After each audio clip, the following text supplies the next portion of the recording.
a su nombre, gloria. Y a esa bendita gloria. Pues agradezco al Señor por estos momentos delante de su presencia y que Él me conceda el privilegio de en esta tarde poder compartirles una porción de su palabra que el Señor me ha estado regalando en estos últimos días, con la única intención de poder hacerles bien, en el nombre de Jesús.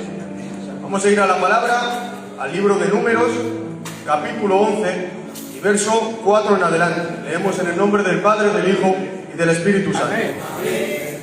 Y la gente extranjera que se mezcló con ellos tuvo un vivo deseo. Y los hijos de Israel también volvieron a llorar y dijeron: ¿quién nos diera a comer carne? Nos acordamos del pescado que comíamos en Egipto de balde, y ahora nuestra alma se seca, pues nada sino este maná ven nuestros ojos. Y era el maná como semilla de culantro y su color como color de bedelio. El pueblo se esparcía y lo recogía y lo cocía en caldera y hacía de él tortas, y su sabor era como sabor de aceite nuevo. Cuando descendía el rocío sobre el campamento de noche, el maná descendía sobre él. Y oyó Moisés al pueblo que lloraba por sus familias, cada uno a la puerta de su tienda, y la ira de Jehová se encendió en gran manera. Y también le pareció mal a Moisés. Y dijo Moisés a Jehová: ¿por qué has hecho mal a tu siervo? ¿Y por qué no he hallado gracia en tus ojos, que me has puesto la carga de todo este pueblo sobre mí? Concebí yo a todo este pueblo, lo engendré yo, para que me digas: llévalo en tu seno, como lleva la cría el que mama, a la tierra a la cual juraste a sus padres.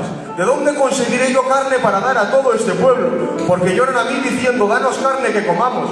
No puedo yo solo soportar a todo este pueblo, porque me es pesado en demasía.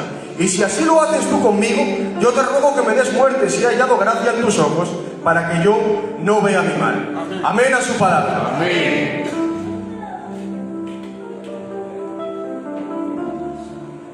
Y adora mi alma, mi Cristo. Este pasaje, iglesia, lo que acabamos de leer, tiene lugar después de que el pueblo salió de Egipto de la esclavitud y justo antes de enviar a los 12 espías para que inspeccionaran la tierra de Canaán. En este periodo de tiempo se encontraba Israel, iglesia, en la desesperación del desierto, y aquí ocurre algo. Después de estar aproximadamente 400 años clamando a Dios para que les enviaría a alguien que les sacaría de su esclavitud, Dios finalmente escucha su clamor y les envía a Moisés para liberarlos de Egipto. Pero, iglesia, dice la palabra que cuando Moisés los envía, para ellos, para el pueblo de Israel, les era muy difícil llegar a creerlo a causa de la grande oposición que había por salir. De la manera que Faraón no les dejaba ir cuando Moisés y Aarón entraban ante su presencia, y el corazón de Faraón se endurecía. Imaginemos por un momento, iglesia, cuáles fueron los sentimientos del pueblo en aquel momento. Pero aunque ellos lo veían totalmente imposible, finalmente fueron rescatados de Egipto. Pero aquí hay algo que se repite continuamente y que podemos ver sobre todo a lo largo del libro de Éxodo, y tiene algo en común, y es que vemos la duda del pueblo. Se puede ver a Israel cómo constantemente está dudando de lo que Dios está haciendo en cada momento, con una fe a trompicones y con una frágil confianza en el Señor, que conforme va avanzando se va rompiendo poco a poco. Al pueblo de Israel lo podemos ver constantemente atravesando fracasos, caídas y crisis de fe desde el momento que salen de Egipto hasta que llegan a Canaán.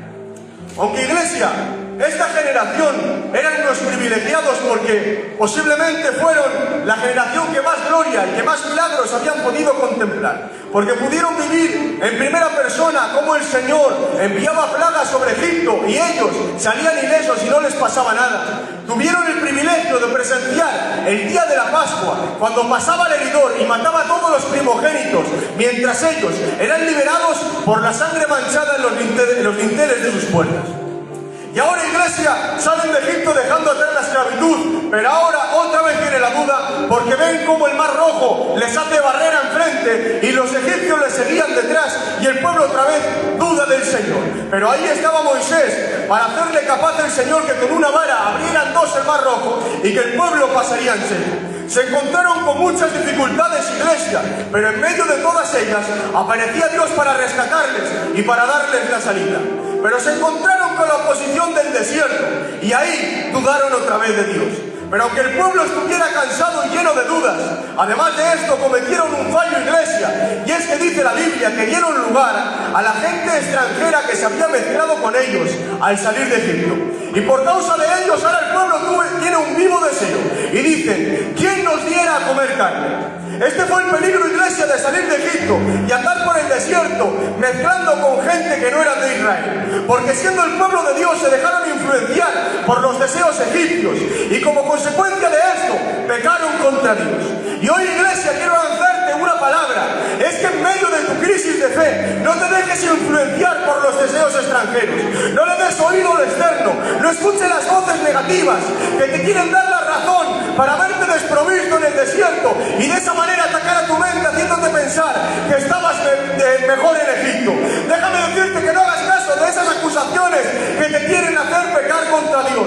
Hoy quiero lanzarte esta palabra, mantente firme, porque, iglesia, el darle lugar a la duda solamente podrá hacerte conseguir retroceder de todo aquello que Dios te ha hecho avanzar. La duda es tan peligrosa que puede llegar a hacerte desviar la mirada de la voluntad de Dios para tu vida, como la mujer de Lot, para convertirte en una estatua religiosa sin vida. Porque, iglesia, el salir de Sodoma a Lot le salvó la vida, pero sin embargo a la mujer de Lot fue lo que le quitó la vida. Por eso yo digo, iglesia, que Dios nos ayude a no darle lugar a la duda, a no darle oído a las influencias externas, sino a poner nuestra mira en su perfecta voluntad, en el nombre del Señor.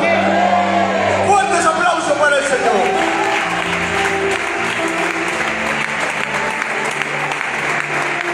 Te amo, Dios.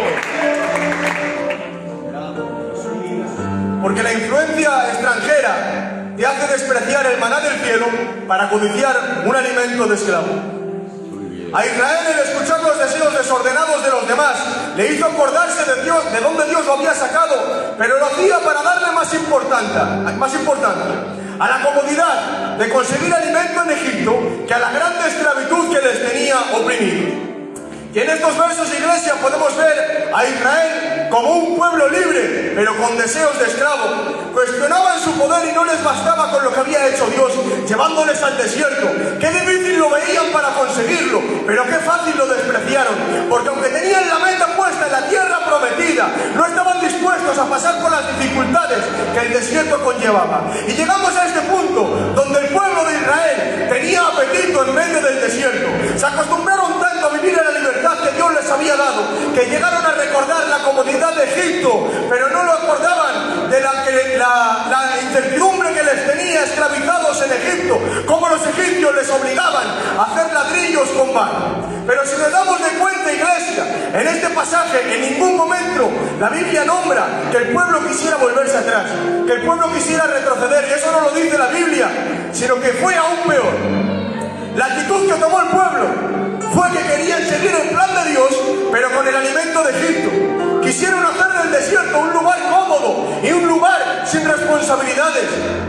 Dice la palabra en el Salmo 78, pues tentaron a Dios en su corazón, pidiendo comida a su gusto, y hablaron contra Dios diciendo, ¿podrá poner mesa en el desierto? He aquí que ha herido la peña y brotaron aguas, y torrentes inundaron la tierra. ¿Podrá también dar pan? ¿Pondrá disponer de carne para su pueblo? Por tanto oyó Jehová y se indignó, y se encendió el fuego contra Jacob. Al cometer el fallo de mezclarse con Egipto, iglesia, el pueblo despreció el maná. Porque al igual que Israel, cuando te dejas de influenciar por lo externo, puedes llegar a despreciar lo que Dios te ha regalado. ¿Qué repercusión tan grande tuvo en el pueblo, iglesia? Que llegaron a quejarse del trabajo que tenían que hacer para salir a alimentarse, porque dice la Biblia que el maná descendía en la hora más oscura y en la hora más húmeda. Y dice la Biblia que descendía el rocío sobre el campamento de noche y el maná caía sobre él. Y como no había ningún otro recurso en el desierto, no había ningún otro alimento, el único método para alimentarse era que el pueblo de madrugada se tenía que levantar y salir a recoger la porción diaria para cocerlo y hacer de él tortas. Pero fijaros, iglesia, cómo pueden llegar a influenciar los malos deseos externos. Porque ahora el pueblo cae en confusión. Y cuando pide carne, se acuerda del pescado que comían en Egipto, para acordarse de la facilidad que ellos tenían para conseguir alimento. pero no se acordaban de todo lo que conllevaba el vivir en Egipto. Por eso, iglesia, la mala influencia a Israel le hizo confundir el hambre con el apetito. Pecaron contra Dios tentándole, pero no le importó que sus palabras le ofendieran, porque en este momento estaban tan cegados con el hambre y el cansancio que tenían que no querían ir a recoger el maná. Y ahí es cuando vienen las voces.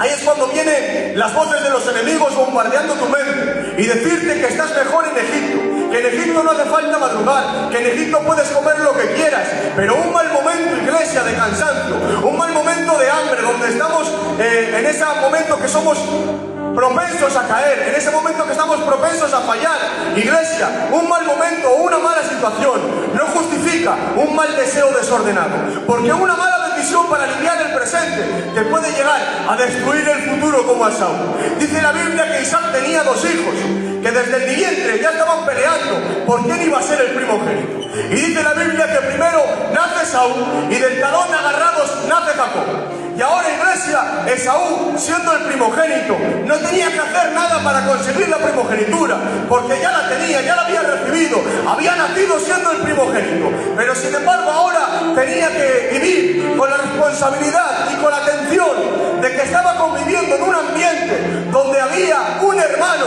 que estaba dispuesto a hacer cualquier cosa para robarle esa primogenitura. Y dice la Biblia que llegó un día oportuno donde Esaú regresa a su casa cansado de trabajar en el campo, y cuando Esaú estaba en horas bajas, ahí Jacob aprovecha para ofrecerle un potaje de lentejas. Y ahora dice la Biblia, iglesia, que Esaú lo aceptó a cambio de su primogenitura. Él no miraba las consecuencias de su decisión, sino que dijo: ¿para qué quiero ser el primogénito si voy a morirme? Y Esaú fue capaz de venderle su futuro para recompensar su hambre que tenía en el presente. Porque cuando te dejas influenciar, iglesia, por la circunstancia que te rodea, puedes llegar a menospreciar lo que Dios te ha regalado.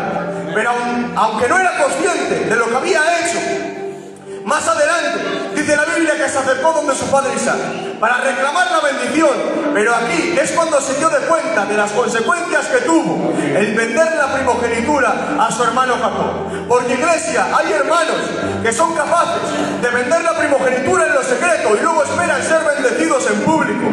Pero, iglesia, Isaac no le pudo bendecir y de esta manera arruinó su vida y su futuro porque estaba cansado. Yo quiero lanzarte una palabra: no llegues a arruinar tu vida por un momento de hambre. No lo tires todo por la borda vendiendo la primogenitura como Esaú. No demos lugar a las malas influencias. No nos dejemos hacer despreciar lo que Dios nos regala para desviarnos de su voluntad, enamorándonos de lo que nos quiere hacer condenarnos. Porque, iglesia, no podemos pretender llegar a Canaán pero codiciando nuestros alimentos que teníamos en Egipto. Pero que, iglesia, que Dios nos ayude a no mezclarnos con Egipto, a no influenciarnos por los deseos para despreciar el maná. Vivamos alerta y vivamos velando, no mirando nosotros las cosas que se ven, que son temporales, sino las que no se ven, que son eternas. Más que nunca, iglesia, valoremos y atesoremos lo que Dios nos ha regalado en el nombre del Señor.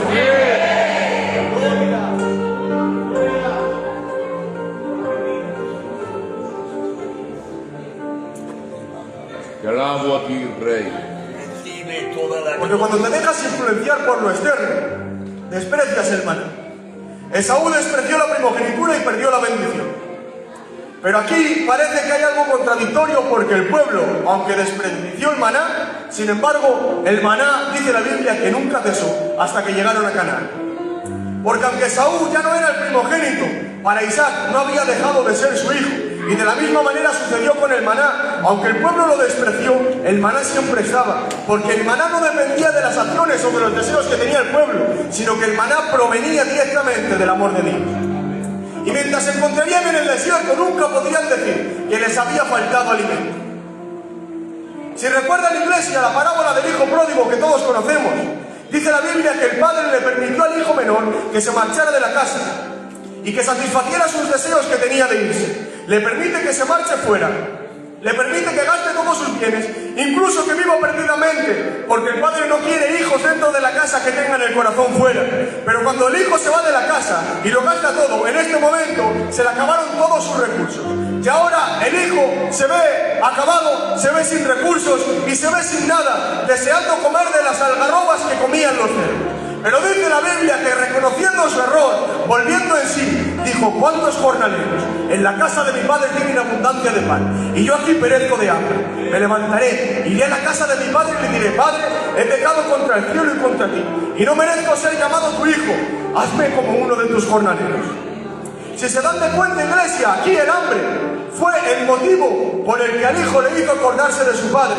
En este momento se acuerda del pan que comen los jornaleros, porque al pródigo se le había acabado el alimento, y él tenía presente que en la casa del padre nunca faltaba el pan. Pero aquí hay algo más grande, iglesia, y es que cuando el hijo regresa a la casa, ahí el padre lo ve desde lejos, y dice la Biblia que va corriendo hacia él, lo abraza y lo besa.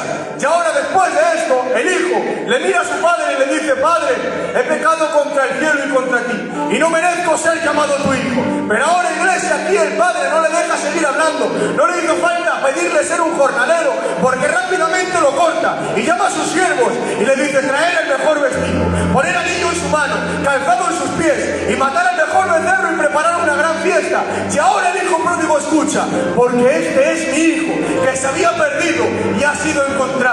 Iglesia, en el pródigo vino pidiendo pan de jornalero, pero sin embargo se encontró con que el padre le ofreció un becerro y lo reconoció como hijo. Porque, iglesia, aunque al pródigo se le acabaron los recursos, aunque al pródigo se le acabaron los bienes, nunca se le acabó el amor del padre.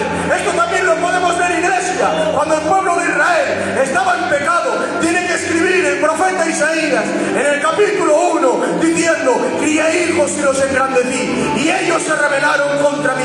El buey conoce a su dueño y el asno el pesebre de su señor, pero Israel no me entiende, mi pueblo no tiene conocimiento. Israel, iglesia, estaba acabado. Israel estaba sin recursos porque había pecado contra Dios. Pero en medio de toda esta escena aparece una voz desde los cielos con un corazón de padre diciendo: venid y estemos a cuenta. Si vuestros pecados fueren como la grana, como la nieve serán emblanquecidos, y si fueren rojos como el carmesí, vendrán a ser como la blanca lana. Yo quiero lanzarte esta palabra: no importa las malas decisiones que hayas podido tomar a lo largo de tu vida, no importa las circunstancias que te encuentres, lo importante es que te vuelvas en sí y que regreses a la casa de tu padre. Porque aunque te veas solo, acabado y sin recursos, quiero recordarte que hay un padre al que nunca se le acaba el amor hacia tu persona. Por eso en esta tarde no hagas caso de las acusaciones, no hagas caso de lo que te impide volver a la casa. No importa los fracasos, no importan las caídas, reconcíliate con Dios. Ven corriendo a los brazos del Padre, a los brazos de tu Salvador, porque en Él hay perdón, en el nombre del Señor. Fuertes aplausos para el Señor.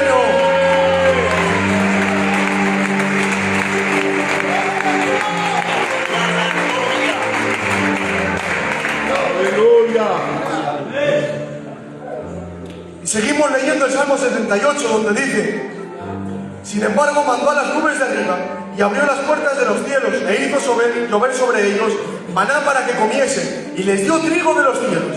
Pan de nobles comió el hombre, les envió comida hasta saciarles, e hizo llover sobre ellos carne como polvo, como arena del mar. No habían quitado de sí su anhelo, y aún estaba la comida en su boca, cuando vino sobre ellos el furor de Dios y derribó a los escogidos de Israel. Con todo esto pecaron aún y no dieron crédito a sus maravillas, y si los hacía morir, entonces buscaban a Dios, y ahora se acordaban de que Dios era su refugio y el Dios Santísimo su Redentor. Le lisonjeaban con su boca y con su lengua le mentían, pero Él, misericordioso, perdonaba la maldad y no los destruía, y apartó muchas veces su ira y no despertó todo su enojo. Fijaros, iglesia, cómo constantemente vemos a Dios demostrando su amor hacia Israel, su pueblo infiel. Aunque tuvo que castigar su mala actitud, hiriéndoles con una plaga, su amor nunca cesó y seguía manteniéndoles el maná para proveerles en el desierto. De esta manera, iglesia, vemos como el único alimento para no morir en el desierto fue despreciado, pero aún así seguía descendiendo cada mañana. Pero si vamos al Nuevo Testamento, de igual manera podemos ver como el único alimento para dar vida y saciar el alma del hombre también fue despreciado. Porque así como el pueblo tentó a Dios en el desierto pidiendo comida a su gusto, podemos ver en el Nuevo Testamento cómo los judíos y sobre todo los fariseos tentaban al Señor en la sinagoga justo. Y podemos ver cómo se cumple el salmo escrito: la piedra que desecharon los edificadores ha venido a ser la cabeza del ángulo. Para ellos era tan grande la importancia de sus tradiciones y de sus deseos, que los judíos se creían autosuficientes para alimentar su vida espiritual. Pero llegamos, iglesia, a acompañarme al capítulo 6 de Juan, cuando vemos a Jesús, después de dar de comer milagrosamente a toda la multitud, cuando no tenían nada para comer. Y fue tanta la repercusión que tuvo esto, que después la gente no paraba de buscarle, hasta que finalmente lo encontraron. Y viendo Jesús que mucha gente venía hacia él, el Señor se paraba y decía: no me buscáis por lo que soy, sino que me seguís por los milagros, y porque comisteis el pan y os saciasteis. Y ellos le dijeron: ¿qué señal haces tú para que creamos? ¿Qué obra haces tú? Nuestros padres comieron el maná en el desierto. Y al decir esto, iglesia, podemos ver como aquella multitud, para ellos el milagro de alimentar a 5.000 hombres no era lo demasiado suficiente, lo demasiado llamativo como para creer en él. Por eso llegan a tentarle comparándolo con el milagro que hizo Moisés. Querían condicionar su fe en él, exigiéndole un milagro a la altura del que vivieron sus padres cuando alimentó a todo un pueblo durante 40 años en el desierto. Para ellos se les hacía imposible creer en él, porque no era lo que esperaban, porque el pueblo esperaba al Mesías prometido, que hiciera una revolución, y por eso le piden que haría señales, le piden que demostraría quién decía ser. Si el Señor fue capaz, a través de Moisés, de alimentar a todo un pueblo durante 40 años en el desierto, ¿qué no sería capaz de hacer el Mesías prometido? Pero en medio, iglesia, de toda esta expectación, apareció uno diciendo: yo soy el pan que descendió del cielo. Vuestros padres comieron maná en el desierto y murieron, pero si alguno comiere de este pan, vivirá para siempre.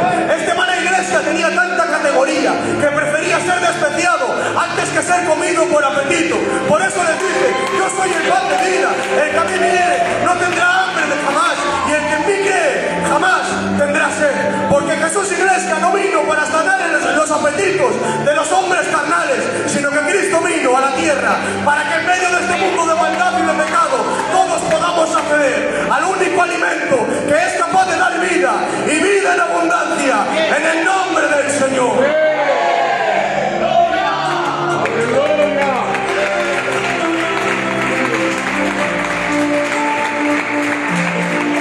Y termino con el verso 37.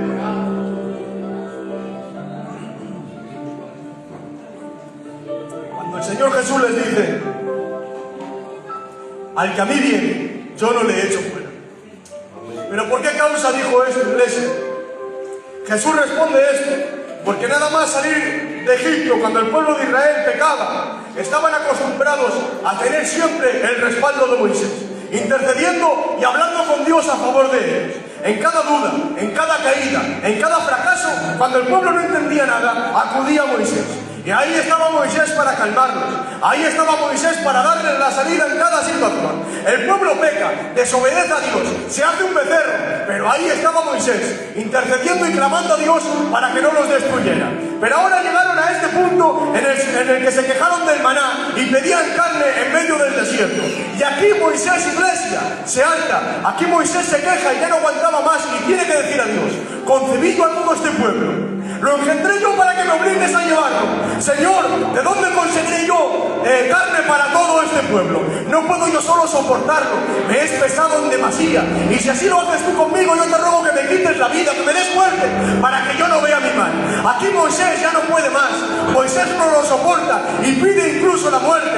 Y en este momento seguían teniendo la misericordia y la gracia del maná a su alcance, pero ahora no hubo nadie que intercediera para que los librara de la plaga, y muchos de Israel cayeron a causa de la plaga de las codornices que el Señor envió. Pero sin embargo, iglesia, cuando vino el cumplimiento del tiempo para que el pan de vida viniera a esta tierra, tampoco había nadie, pero en esta ocasión fue el propio maná el que intercedía por el pueblo. Porque como el maná descendía sobre el campamento de noche, también podemos ver a Jesús en la hora más oscura, estando en la cruz, ahí seguía dando alimento. Pero desde el polvo de la iglesia también sucede algo, y es que desde ahí al propio maná se le escucha interceder diciendo: Padre, perdónalos, porque no saben lo que hacen. Contra toda lógica humana, contra todo pensamiento razonable, aquí el propio maná estaba intercediendo por los que lo estaban despreciando.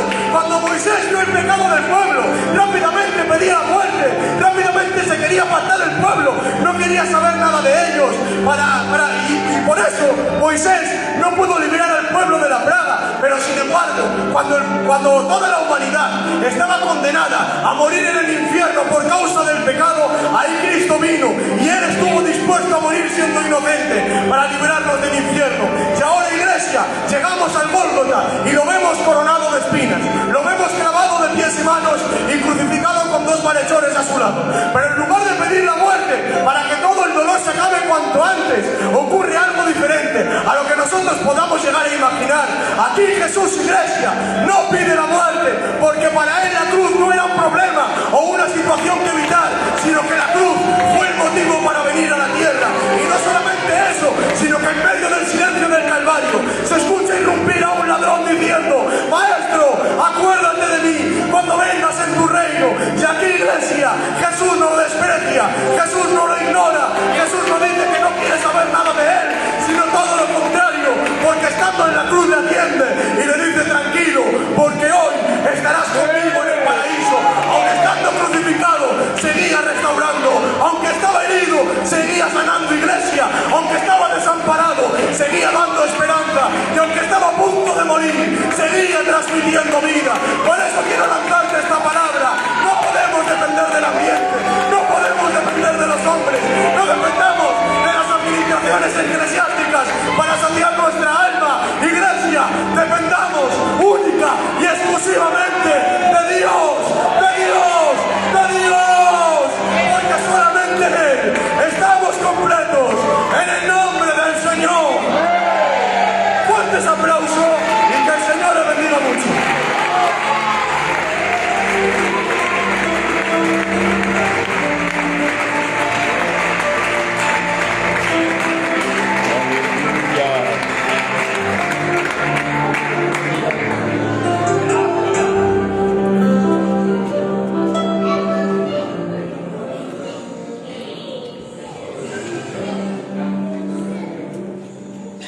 ¿Cuántos ha bendecido Dios en esta tarde? Levanta tus manos. Aleluya, grita fuerte: ¡gloria a Dios! Que Dios bendiga a su siervo. Creo que Dios nos ha hablado en abundancia. Amén. Aleluya, no cometamos el error de Israel. Aleluya, que se hastió del maná. Aleluya. Hoy le doy gracias a Dios por su palabra, porque diariamente nos alimenta, porque diariamente nos sustenta. Amén. Así que, hermanos míos, en medio de tu desierto, sigue alimentándote de la palabra del Señor. Amén. Necesitamos su palabra con urgencia, hermano. Aleluya. Es nuestro sustento diario, la palabra del Señor. Así que adelante en el nombre de Jesús. Amén. La verdad, hermanos, que a mí el Señor en esta tarde me ha bendecido y Dios me ha hablado. Y de eso se trata, hermanos. Ya saben que mañana también tenemos culto donde Dios nos va a seguir bendiciendo. Amén. Así que vengamos a los cultos con alegría, con ilusión. Aleluya. Como bien acababa su siervo, no dependiendo de los hombres y de administraciones eclesiásticas, porque los hombres y las administraciones no tienen la capacidad para alimentar el alma del hombre. Aleluya. Simplemente como vivas de eso, te vas a sentir vacío, hueco, sin fuerzas, desnutrido. Pero aquel que viene con hambre es bienaventurado, dice la palabra. Y no hay nadie que venga a su casa con hambre que no se salga saciado y bendecido. Por eso, hermanos míos, ven cada día a la mesa, hay banquete para alimentar nuestra alma en el nombre del Señor. Aleluya. Unos anuncios y ya damos gracias al Señor por este culto y por todo lo recibido, hermanos. El hermano Bonito me llamaba que hoy le tocaba quedarse con sus padres. El hermano Domingo estaba predicando en La Paz. Nuestro hermano Paco, el anciano, estaba en La Fiel. El hermano Ramón, el joven, me llamaba que igual no le daba tiempo, y no le ha dado tiempo porque no está con nosotros. El Abraham también no podía venir. El hermano Rancés se ha hecho tarde también del trabajo y me ha llamado alguno más, pero no me acuerdo. Amén. Pero bueno, los que no han venido, que Dios los bendiga y los llene de gloria. Vamos a ponernos de pie para dar gracias a Dios por este culto.